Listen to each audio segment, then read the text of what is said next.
প্রিয়,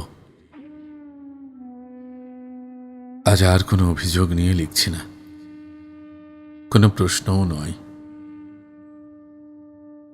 শুধু কিছু কথা রেখে যেতে চাই, যেগুলো হয়তো অনেক আগেই বলা উচিত ছিল। জানো, মানুষ যখন কাউকে খুব বেশি ভালোবাসে, তখন সে ধীরে ধীরে নিজের ভেতরটাই খালি করে দিতে শুরু করে। নিজের সময়, নিজের স্বপ্ন, নিজের ভালো লাগা সবকিছু একটু একটু করে অন্য একজনের হাতে তুলে দেয়। আমিও দিয়েছিলাম, কিন্তু একদিন হঠাৎ বুঝলাম, আমি যাকে আমার পৃথিবীর কেন্দ্র বানিয়ে ফেলেছি, তার পৃথিবীতে আমি কেবল একটি সাধারণ নাম। সেদিন খুব কষ্ট হয়েছিল, তোমার দূরে চলে যাওয়ার জন্য নয়, বরং এই সত্যিটা বুঝতে পেরে যে আমি যতটা গুরুত্ব দিয়েছিলাম, ততটা গুরুত্ব কখনোই পাইনি।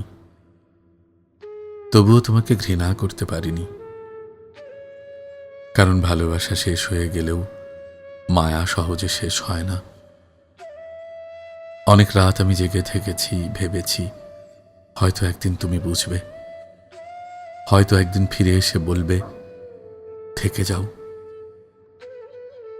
কিন্তু সময় যত গড়িয়েছে ততই বুঝেছি কিছু অপেক্ষার কোনো শেষ নেই। তাই আজ আমি আর অপেক্ষা করছি না। আজ আমি তোমাকে মুক্তি দিলাম, আর নিজেকেও। তোমার নামটার বুকের ভেতর ভার হয়ে থাকবে না।